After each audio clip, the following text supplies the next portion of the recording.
มีโอกาสเป็นไปได้อยู่เนาะแต่ว่ามาเบิ่งน้ำกันเนาะ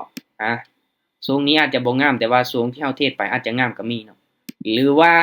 บ่งามก็มีทุกคนเนาะบ่มีไผฮู้ล่วงหน้าเนาะโอเคเดี๋ยวมาทุกคนเนาะสำหรับรอบนี้ก็เดี๋ยวจัดอีกเนาะมื้อนี้เนาะเอาแบบจัดหนักจัดเต็มเนาะต้นทุนก็3,000เหรียญเนาะทุกคนเนาะ3,000กับ35เหรียญเนาะค่อยจะเทรดให้ได้กำไร500เหรียญคือเก่าเนาะคือกับมื้อวานนี้ทุกคนเนาะมาเบิ่งว่ามื้อนี้ค่อยจะเฮ็ดได้บ่เนาะและต้นทุนที่ค่อยเอามาลงทุนนี้ทุกคนเนาะค่อยยอมรับความเสี่ยงใน 100% เนาะได้ก็ยอมรับเนาะเสียก็ยอมรับได้ทุกคนเนาะอันนี้เป็นสิ่งที่เฮาได้ตัดสินใจมาแล้วเนาะเป็นการตัดสินใจล่วงหน้าล่ะเนาะว่าเงินจำนวนนี้โอเคเนาะเฮากล้าได้กล้าเสียเนาะถ้าว่าเฮาบ่ บ่ยอมรับความเสี่ยงได้เนาะเสียไปโทษหั้นโทษนี้บ่เอาทุกคนเนาะเพราะเองนี่มาขึ้นอยู่กับตัวเองเลยเนาะโอเคมาเริ่มวิเคราะห์นำกันเลยเนาะตัวออเดอร์นี้ปิดแดงเนาะตัวนี้เขียวเนาะโอ้เป็นแนวโน้มขาลงมาเนาะแต่ว่าก็ขึ้นเขียวไปหลายไม้เนาะช่วงนี้ก็โอ้แฮงซื้อแฮงขายนี่มาหลายได้เนาะโอเคทุกคนเนาะสังเกตเบิ่งเนาะแนวโน้มเป็นขาลงเนาะมีโอกาสที่จะลงมาต่ออีกได้เนาะแต่ว่ามีไซส์ทั้งลุมทั้งเทิงเนาะโอเคทุกคนออเดอร์ต่อไปจะเป็นออเดอร์แรกเด้อเนาะสำหรับเน็ตวอลุ่มนี้ก็ถ้าว่ามันเป็นแท่งๆสลับเนาะมันจะใส่ได้ผลอยู่เนาะทุกคนเนาะโอเคสำหรับทีมงานที่เข้ามาร่วมมีตติ้งนี้เด้อทุกคนเด้อเนาะกะแน่นอนเนาะบ่ได้หมายความว่าทุกคนจะออกออเดอร์ตามคอยเนาะเทศตามคอยเนาะทุกไม้เลยบ่แม่นทุกคนเนาะอันนี้นี่ให้ทุกคนวิเคราะห์ไปนำกันเนาะตามได้ส่วนได้เลยเนาะทุกคนมีเทคนิคเป็นของตนเองเนาะนี่แหละสิ่งสำคัญทุกคนเนาะไผที่อยากเทศตามคอยเนาะมาค่อยกดซื้อทุกคนกดซื้ออันนี้ก็ต้องยอมรับความเสี่ยงให้ได้ทุกคนเนาะเวลาเสียเราอย่ามาโทษกันได้ทุกคนเนาะอันนี้ขึ้นอยู่กับตนเองเนาะต้องยอมรับให้ได้เนาะค่อยก็วิเคราะห์ไปเนาะตามเทคนิคตามประสบการณ์เนาะโอเคเนาะปรับเงินเลยสิ่งสำคัญเนาะสิ่งสำคัญปรับเงินก่อนเนาะมันก็ค่อนข้างที่จะลงมาต่ำแล้วเด้อทุกคนเด้อถามว่ามันบ่กายโซนนี้นี่ออเดอร์นี้นี่ค่อยมักซื้อเนาะโอเคตามซื้อเด้อออเดอร์แรกตามซื้อขึ้นไปตามซื้อขึ้นไปเด้อมาเบิ่งนำกันทุกคนถ้าว่าฐานเนาะจุดนี้เป็นแนวรับเนาะมันมีโอกาสที่จะกลับขึ้นไปเขียวได้เนาะแต่มาลุ้นเบิ่งนำกันเนาะเป็นออเดอร์แรกทุกคนเนาะสังเกตเบิ่งเนาะไส้เทียนตัวนี้เนาะไส้เทียนตัวนี้โอ้โหทะลุเลยทุกคนเนาะโอ้แสดงว่าเป็นแนวโน้มขาลงอยู่เด้อทุกคนเด้อเนาะจังได๋ลูกขึ้นพักโตได้บ่เนาะเป็นแนวโน้มขาลงอยู่ทุกคนเนาะแต่ว่าเส้นมันเริ่มห่างออกจากกันเนาะเอาจังได๋โอ้ยังลงมาแดงอึ๊บอีกน้อยนึงทุกคนเนาะยังบ่ได้ทุกคนเนาะยังบ่ได้เนาะแสดงว่าโอเคออเดอร์แรกนี่มันยังขึ้นไปอยู่เนาะแสดงว่ายังบ่ฮอดจุดกลับโตของมันเนาะโอเคปรับเงินเนาะคูณเงินไปเนาะโอเคออเดอร์นี้นี่เบิ่งก่อนทุกคนเนาะออเดอร์แรกเฮาก็จับจุดตลาดยังบ่ได้เนาะเป็นแนวโน้มขาลงเนาะแดงโอเคถ้าว่ามันลงมาแดงนี่ค่อยจะซื้อเด้ออุ้ยขึ้นไปเขียวอีกละออเดอร์นี้ตามซื้ออีกทุกคนเนาะลองเบิ่งเนาะเพราะว่าหยังเนาะมันลงมาต่ำแล้วทุกคนเนาะมันลงมาฮอดจุดนี้เนาะราคานี้เนาะเห็นบ่ราคามันอยู่ทางขวามือทุกคนเนาะอันนี้แหละเนาะราคาในปัจจุบันเนาะคือกรณีที่มันลงมาเนาะราคาประมาณนี้เนาะเห็นบ่ที่ผ่านมามันเคยมีกลุ่มคนที่ว่าซื้อขึ้นไปทุกคนเนาะซื้อขึ้นไปเนาะแน่นอนมันลงมาฮอดราคาเก่าเนาะก็อาจจะมีกลุ่มคนที่ว่าตามซื้อขึ้นไปเนาะโอเคปิดเกี่ยวงามๆเนาะเอ้ยโอ้โหตกใจหายแวบเลยทุกคนเนาะเกือบน้อยเดียวเนาะติดลงมาเนาะบ่เอาที่เบิ่ง โอเคมาปรับเงินเนาะเดินเงินไปต่อเดินเงินเป็นระเบียบทุกคนเนาะว่าจะได้ตามเป้าเนาะโอเคมาเรื่องนี้ไปที่50เหรียญเนาะ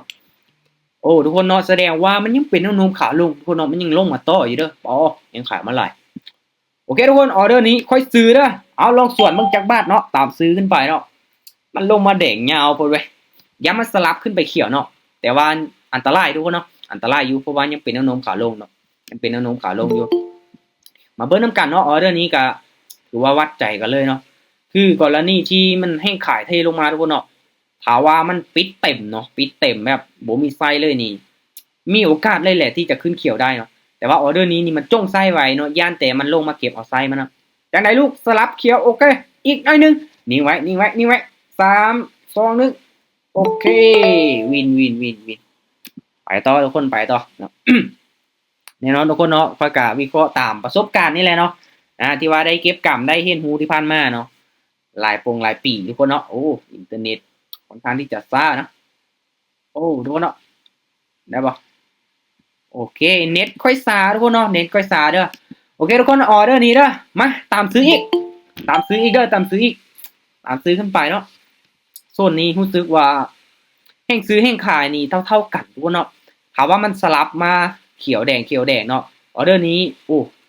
1 2โอเคยังบ่ฮอด3ไม้เนาะเขียวยังบ่ออกฮอด3ไม้เนาะมีโอกาสขึ้นได้เนาะทุกคนเนาะมาลุ้นมานํกันอินเทอร์เน็ตก็อยากช้าน้อยนึงเด้อทุกคนเนาะเสียงอาจจะขัดๆเขินๆก็เป็นไปได้เนาะโอ้งามหลายลูกเฮ้ยนิ่งไว้ก่อนมาลุ้นมากันทุกคนมันจะสลับฮอด3ไม้เฮาได้บ่โอเค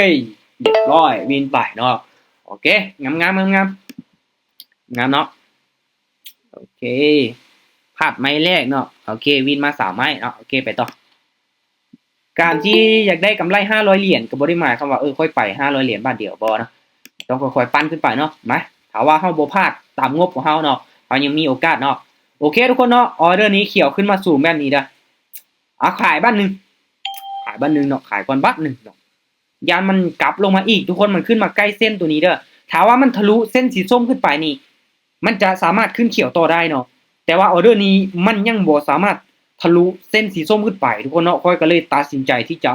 กดขายลงมาในออเดอร์นี้เด้อทุกคนเด้อเห็นบ่ทุกคนสังเกตเบิ่งแท่งเทียนเลยเนาะเห็นบ่มันขึ้นไปปุ๊บในเมื่อมันต่ำเส้นตัวนี้เนาะมันดีดกลับลงมาเลยทุกคนเนาะ2เส้น moving average double ทุกคนเนาะโอเคงามหลายลูกงามหลายมื้อนี้เอาจัก5ไม่ติดเปิดของขวัญอีกดูโอเคได้มา4ไม้ติดแล้วทุกคนเนาะมาเมื่อวานนี้ก็เปิดกล้องของขวัญเนาะให้ทีมงานเฮาถ่ายเนาะถ่ายว่าไผที่ตอบถูกเนาะค่อยแจกให้เลยแต่ว่าได้กล้องของขวัญเนาะสุดท้ายก็บ่มีคนตอบถูก3เนาะมาขอ5ไม่ติดเด้อบางทีอาจจะได้เปิดกล้องของขวัญเนาะโอเคทุกคนเนาะมาสังเกตเด้อออเดอร์นี้ออเดอร์นี้โอเคซื้อบ้านนึงนะขึ้นไปละเอา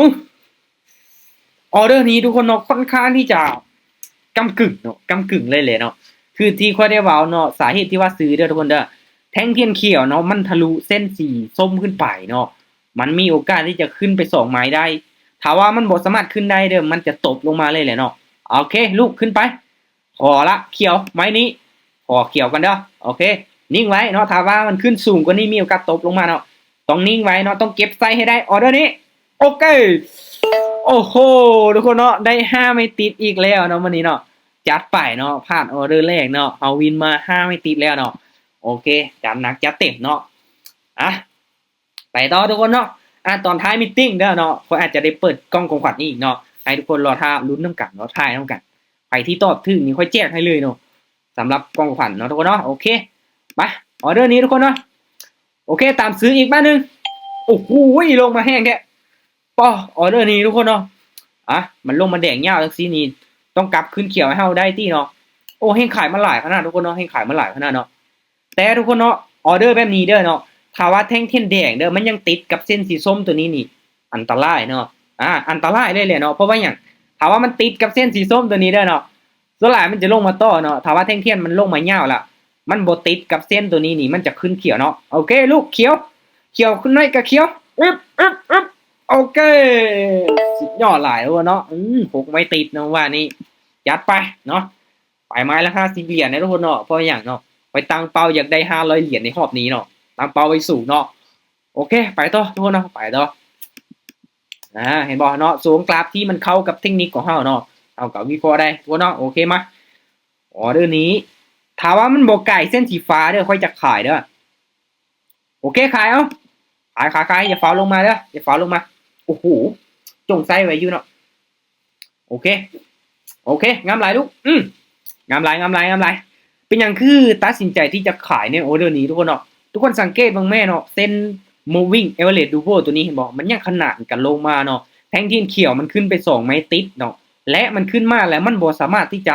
ทะลุเส้นตัวนี้ขึ้นไปได้เนาะจังได๋มันก็ต้องลงมาต่อทุกคนเนาะจังได๋มันต้องลงมาต่อเฮ้ยขึ้นไปแห้งเต้อได้โอเคนิ่งไว้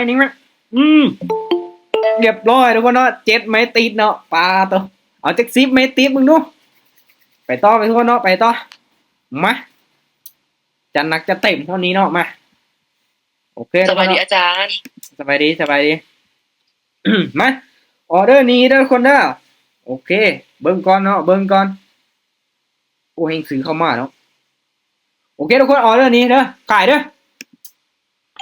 ขายออเดอร์นี้นี่ซื้อขึ้นไปนี่ยังเสี่ยงเนาะเพราะว่า2เส้นตัวนี้เด้อเนาะ2เส้นตัวนี้ยังขนาดกันลงมาใกล้ๆกันแบบนี้นี่ถ้าว่าเฮาซื้อขึ้นไปนี่ยังเสี่ยงอยู่อาจารย์เอาเรื่องนี้น้องออินเก็ตเหรียญมาเลยออินว่าบ่ต้องแม่เนาะวินมาหลายไหมสิให้หยังบ่มั่นใจอาจารย์มั่นใจโอ้มั่นใจว่ะ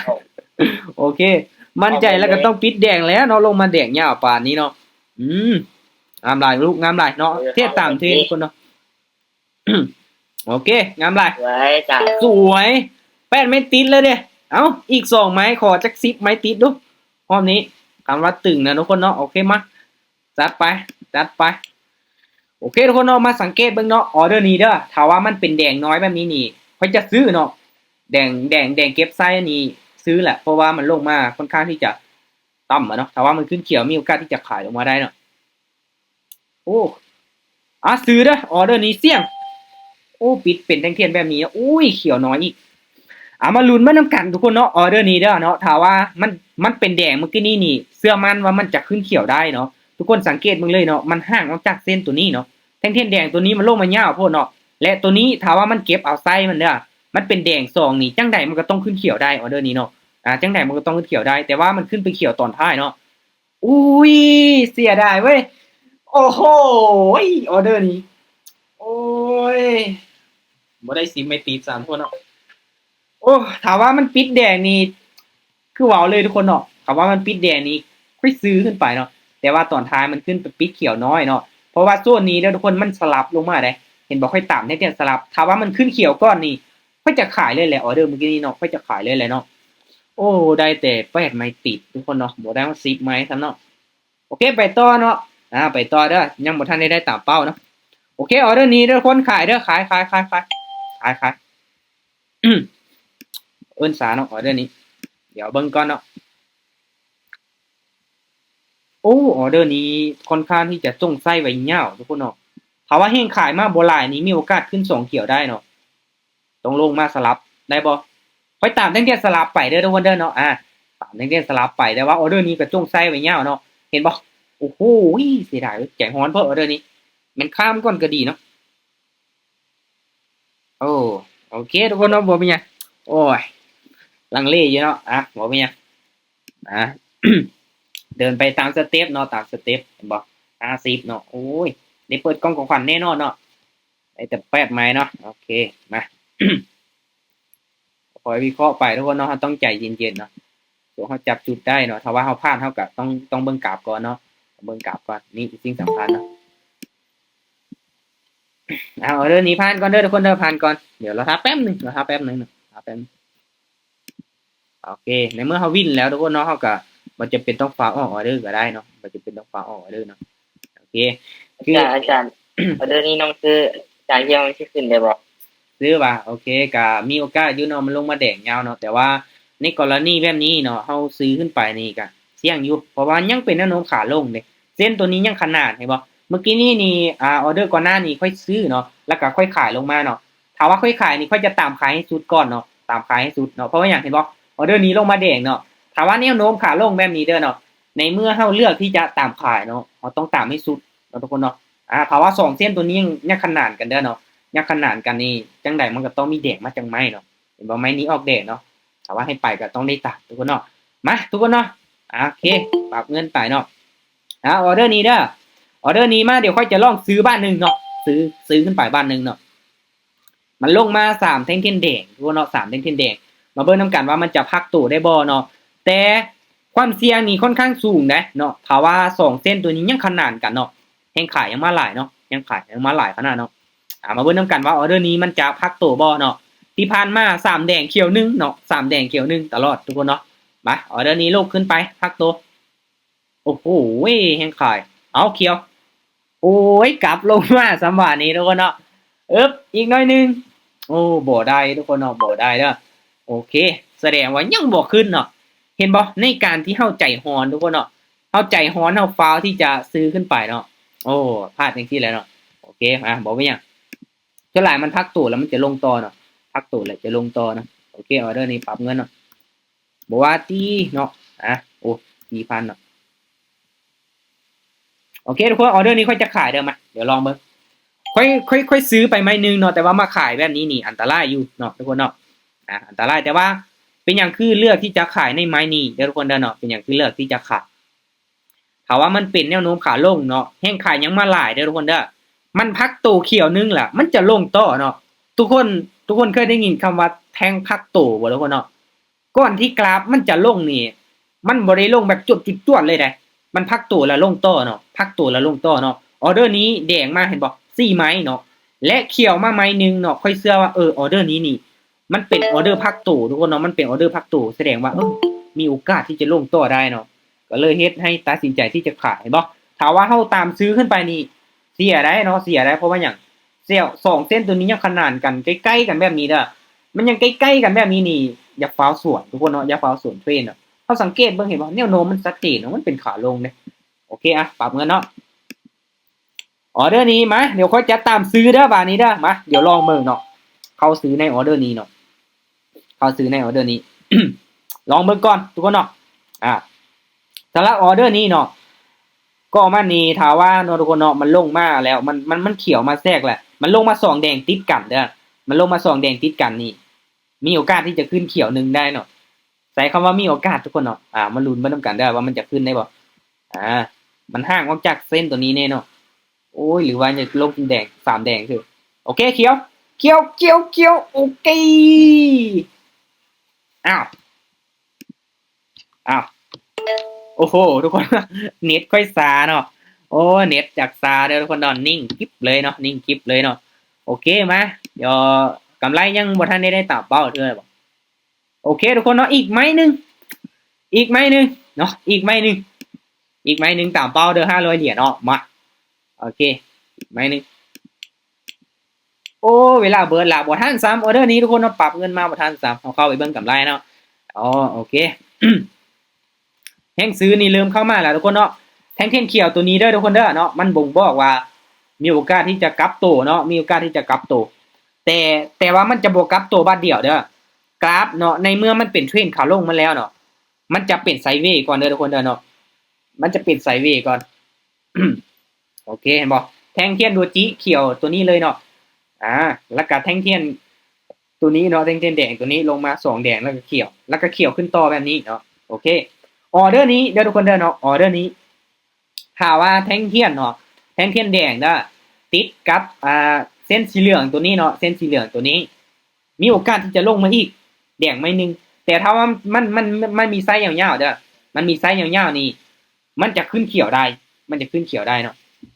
โอเคออเดอร์นี้ทุกคนเนาะมาเดี๋ยวค่อยจะซื้อเด้อ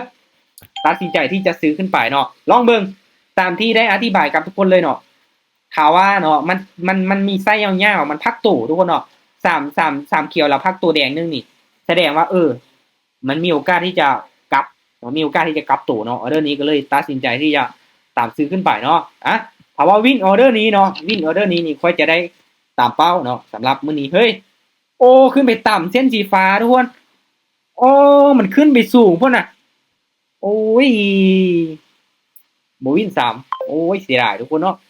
มันขึ้นมาใกล้เส้นสีฟ้าตัวนี้มันจะถึกตีกลับลงมาเลยได้ทุกคนเนาะทุกคนสังเกตเบิ่งย้อนหลังก็ได้เนาะถ้าว่าแท่งเทียนใดมันขึ้นมาใกล้เห็นบ่ตัวนี้เส้นสีฟ้านี่ที่ลงมาเนาะตัวนี้มันจะลงมาเลยเนาะมันจะบ่สามารถที่จะทะลุได้แสดงว่ากราฟทรงนี้เด้อทุกคนเด้อมันจะไซด์เวย์ก่อนเนาะปรับเงินเนาะเดี๋ยวนี้มันจะไซด์เวย์เนาะโอเคถ้างั้นค่อยขายเด้อออเดอร์นี้ค่อยขายเด้อทุกคนเด้อเนาะตัดสินใจที่จะขายลงมาเนาะขายลงมาเลยออเดอร์นี้ มาลุ้นเบิ่งนำกันทุกคนเนาะตามที่ได้เว้าเลยเนาะกราฟมันจะบ่ขึ้นมาเดียวเนาะมันจะไซด์เวย์ก่อนเนาะถ้าว่ามันขึ้นมาเขียวสูงแบบนี้นี่แสดงว่ามีโอกาสสลับลงมาได้เนาะมีโอกาสสลับลงมาได้เนาะกรณีที่เฮาตามซื้อเด้อทุกคนเด้อทุกคนต้องสังเกตเบิ่งเส้นสีส้มนี่มันเริ่มก้งขึ้นไปก่อนเนาะถ้าว่ามันยังลงมาแบบนี้นี่อย่าฟ้าวใจฮ้อนตามซื้อเนาะเพราะว่าหยังมันยังบ่กลับตัวทุกคนเนาะเอา3 2 โอเคโอเคเลยทุกคนเนาะสุดยอดกล้วยทอดเลยมื้อนี้เนาะกำไรมา500เหรียญโอ้โหทุกคนเนาะปาโตหากก็เคยเห็นตั้งเป้า500แบบได้500แบบเป๊ะๆเลยเนาะบ่มีจุดบ่มีป่ายเนาะปาโตคือคักแต่ว่ามื้อนี้ก็แน่นอนทุกคนเนาะเฮาไปไหมล่ะ50ไม้ละ100ไม้ละ2 300เนาะมันก็เลยบ่มีจุดทุกคนเนาะ แถมใหม่หนึ โอ้ งแถมใหม่ ถือ ห ว่า นึ สุ ง ดยอดเลยเนาะเดี๋ยวเขายังมีกิจกรรมเปิดของขวัญเนาะเปิดกล่องของขวัญทุกคนเนาะอัตรากัศนะนี่68%ทุกคนเนาะวินมา8ไม้ติดเนาะโอ้เสียดายบ่ได้10ไม้ติดซะเนาะพลาดแต่ไม้แรกเนาะวินมา8ไม้เนาะเดี๋ยวขอรีเฟซบ้านหนึงเด้อเนาะว่ากล่องของขวัญมาแล้วบ่เอิบโอ้โหเรียบร้อยทุกคนเนาะมาสุดยอดมื้อนี้ได้เปิดกล่องของขวัญอีกจัดหนักจัดเต็ม ฮัลโหล อืม อาจารย์สบายดีจัง สบายดีว่าติหากะเข้ามา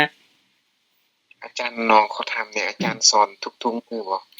สำหรับการสอนทุกคนเนาะโดนจะสอนเทื่อนึงแต่ว่ามีตติ้งของข้อยเนาะจะเป็นมีตติ้งที่ว่าเทศแล้วก็อธิบายแทรกความรู้ให้กับทุกคนทุกๆมือเนาะทุกๆมือเนาะอย่าฝากออกจากมีตติ้งเด้อทุกคนเด้อถ้าว่าไผออกจากมีตติ้งเนาะจะบ่ได้ร่วมถ่ายกล้องของขวัญเนาะเห็นบ่ทุกคนชนะ5ออเดอร์ติดต่อกันเนาะ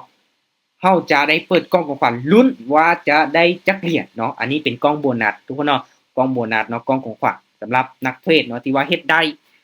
ก่อนที่ว่าจะได้เนาะกล้องของขวัญตัวนี้เด้อทุกคนเด้อเนาะเฮาต้องไปออเดอร์ละ10เหรียญ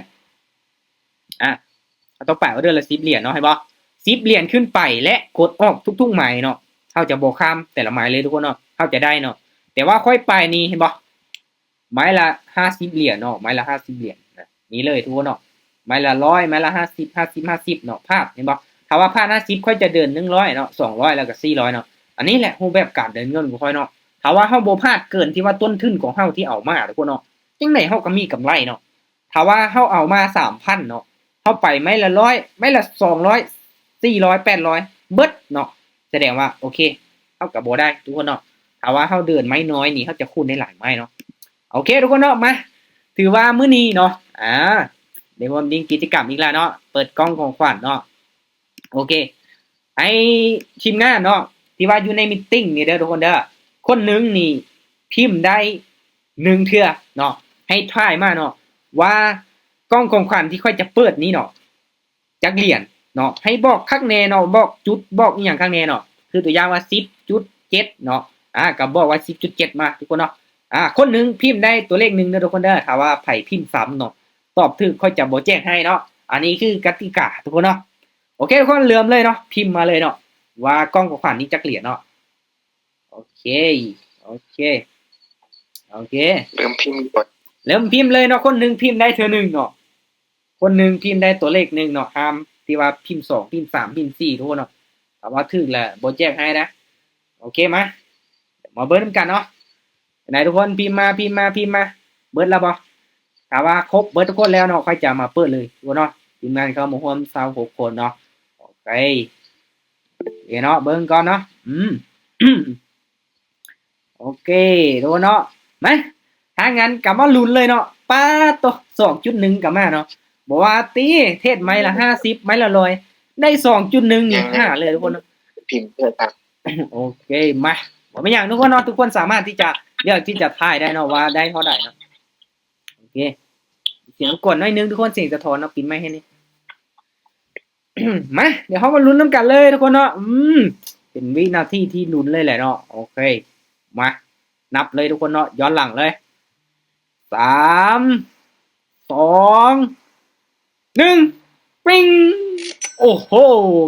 9.98 ทุกคนเนาะเดี๋ยวค่อยมาเลินเบิ่งว่ามีคนตอบถูกบ่ปึ๊บบ่มีทุกคนเนาะอ้าวแสดงว่าบ่ได้แจก NFT มื้อนี้โอ้ทุกคนเนาะบ่ได้ติขนาดฝ่ายตัวนี้ยังบ่ถูกให้ซื้อเลข6ตัวถูกได้จังได๋ทุกคนเนาะโอ้บ่ได้แหละค่อยเอาคนเดียวทุกคนเนาะโอเคทุกคนเนาะสำหรับมื้อนี้เนาะบ่ผิดหวังเนาะบ่ผิดหวังนี่แหละคือที่ค่อยได้เว้าไปเนาะการที่เฮาจะเอากำไรหลายเฮาต้องยอมรับความเสี่ยงให้ได้เนาะได้คือได้เนาะเสี่ยงคือเสี่ยง เงินต้องเปิดกล่องต่อไป นั่นแหละเนาะมันก็ขึ้นมาอยู่ในกระเป๋าของเฮาหั่นแหละมันก็ไปบวกให้เฮาอยู่กระเป๋าหั่นแหละโอเค ก็ถือว่าหม่านคือเก่าทุกคนเนาะก็บ่ได้หมายความว่าคือมาล่ะมันอยู่ที่ความหม่านทุกคนเนาะค่อยก็เก็บ ขอก รรม ถามเลยเวลาเราล็อกอิน7 วันเนี่ยมันให้กล้องเราดีวะ แม่นได้เนาะค่อยก็เคยล็อกอินเนาะเข้าทุกมือค่อยกดทุกมือเนาะครบ7มือทุกคนเนาะแต่ว่ากล้องตัวนี้นี่ถามว่าได้หลายบ่เนาะสูงสุดเด้อทุกคนเด้อตามที่ค่อยเคยได้เนาะบ่ฮอด2เหรียญซับอันนี้เว้าแต่ความเป็นจริงทุกคนเนาะได้น้อยเนาะบางเทื่อได้0จุดปลายเหรียญก็มีป้าตัวกดมา7มือได้น้อยแท้เนาะก็ถือว่ายังถือว่าได้ทุกคนเนาะได้1เหรียญก็20ปลายพันแล้วเด้เนาะขอซื้อเทคนิคแน่จ้ะเนาะสำหรับค่อยว่ะสำหรับมื้อนี้นี่คืออีกอย่างทุกคนเนาะสำหรับเทคนิคนี่ค่อยบ่ได้ตายตัวเลยเนาะเฮาเบิ่งตามอารมณ์ของตลาดพร้อมเนาะของแท่งเทียนในโซนนี้เนาะเรื่องประสบการณ์นี่ก็สำคัญได้เนาะเฮาเบิ่งมันทุกมือเฮาฝึกฝนทุกมือเนาะอยู่กับมันเป็นปี1 2ปี3ปีเฮาเริ่มจื้อได้ทุกคนเนาะว่ามันเกิดมาแบบนี้นี่แสดงว่าแท่งต่อไปนี่มีโอกาสที่จะเกิดมาเป็นแท่งแบบนี้เนาะส่วนหลายคนจะคิดแบบนี้เลยเนาะในการกดออเดอร์ไปทุกคนเนาะถ้างั้นถ้าว่าทุกคนใช้ความรู้ที่ว่าเก็บกรรมเนาะเก็บกรรมมาหลายปีทุกคนจะจื้อได้เลยเนาะอีหยังก็ตามทุกคนแต่ว่าเฮาเฮ็ดมันซ้ำๆๆๆเฮาจะจื้อได้เนาะคือการเบิ่งกราฟคือกันเนาะเพราะก็กราฟโอเคมันเป็นแนวโน้มขาลงแบบนี้เนาะออเดอร์นี้นี่มีโอกาสที่จะลงแดงต่อเนาะออเดอร์นี้มีโอกาสขึ้นย้อนว่าหยังดูเนาะเฮาอยู่กับมันทุกมือเฮาฝึกฝนทุกมือเอาเทรดทุกมือเด้เนาะนี่แหละสำคัญทุกคนเนาะก็อยากให้ทุกคนนี่ตั้งใจศึกษาและเข้ามานี่อย่าหวังว่าจะรวยไวทุกคนเนาะให้ศึกษาดีๆก่อนนี่เติมเงินเข้าไปเทรดเนาะบางคนนี่เขามาอาทิตย์นึงบางคนมื้อนึงสมัครจัดส่ง QR มาเนี่ยอยากเติมปัดโธเติมเข้าไปแป๊บเดียวเบิดอีกละเติมอีกเนาะเอาไปเอามาติดลบตลาดบ่ได้มันโกงค่อยว่าซั่นโอ้โหทุกคนเนาะอันนี้ก็ยอมคือกันเนาะถ้าว่าคิดแบบนี้เด้อทุกคนเด้อเนาะไปศึกษาให้มันดีๆก่อนเนาะบ่ว่าจะลงทุนตัวใดทุกคนเนาะผลตอบแทนมันสูงแน่นอนเนาะมันล่อความโลภของหลายๆคนที่เข้ามาลงทุนทุกคนเนาะไผที่เทศนี่บอกเลยตายย้อนความโลภของตนเองบางคนเติมมาไป10เหรียญได้เป็น4-50สุดท้ายเทศไปเทศมาแตกเนาะนี่แหละสำคัญทุกคนเนาะต้องมีระเบียบวินัยแน่เนาะมีแผนการเนาะโอเคทุกคนเนาะเอาไว้ประมาณนี้เนาะเวลาใกล้ๆมาเนาะถือว่าขอบใจทุกคนที่เข้ามาร่วมมีตติ้งเนาะก็แน่นอนให้ตั้งใจศึกษาทุกคนเนาะการลงทุนเนาะทุกๆการลงทุนมันมีความเสี่ยงเนาะไปเดี๋ยวเว้าตลอดเนาะการลงทุนในการเทรดนี่แฮ่งความเสี่ยงสูงเนาะเฮ็ดจังได๋ทุกคนเนาะเฮานำเงินเข้ามานี่เฮาหวังอยากได้กำไรเนาะเฮาบ่ได้หมายความว่าสิเอาเงินมาทิ่มกับมันเนาะต้องศึกษาให้มันดีๆทุกคนเนาะฝากติดตามแต่ละช่องทางเด้อทุกคนเด้อเนาะ YouTube แน่ TikTok แน่เนาะโอเคมี TikTok บ่มีทุกคนเนาะโอเคเดี๋ยวค่อยจะพิมพ์ให้เลยเนาะซื้อ TikTok ตัวนี้ทุกคนเนาะไปค้นหาได้เลยเนาะทั้ง TikTok ทั้ง Facebook ทั้ง YouTube ทุกคนเนาะค่อยใช้ซื้อเดี๋ยวนี้เลยเนาะวันนาเทรดเดอร์เดี๋ยวทุกคนเด้ออย่าลืมซื้อลืมเสี่ยงกันให้ได้เนาะมื้อนี้ก็ถือว่าบวกหลายไม้อยู่ได้เนาะวันนาเทรดเดอร์ทุกคนเนาะโอเคถือว่าขอบใจทุกคนที่เข้าร่วมทุกคนเนาะมือใหม่ก็ให้ตั้งใจศึกษาเนาะมือเก่าก็พัฒนาตัวเองเรื่อยๆเนาะนักเทรดนี่ต้องเป็นนักพัฒนาตัวเองอยู่ทุกมือทุกคนเนาะเก็บกรรมความรู้เก็บกรรมประสบการณ์ให้มันหลายๆเนาะการลงทุนนี่บ่ต้องเชื่อไผทุกคนเนาะเชื่อตัวเองเลยเนาะต้องตัดสินใจด้วยตัวเองเนาะคนอื่นว่าเทคนิคดีบ่ดีให้ไปฝึกฝนเบิ่งก่อนทุกคนเนาะมันแม่นที่เขาเว้าบ่เนาะเพราะเองนี่บ่เชื่อไผง่ายๆเนาะไปเชื่อตนเองทุกคนเนาะเราต้องพิสูจน์ด้วยตนเองเนาะโอเคสำหรับมื้อนี้ทุกคนบ๊ายบายเด้อฝันดีมันมามื้อนี้กำไรหลายแล้วเนาะบ๊ายบายไว้มื้อหน้าเนาะโมงเก้าโมงเด้อ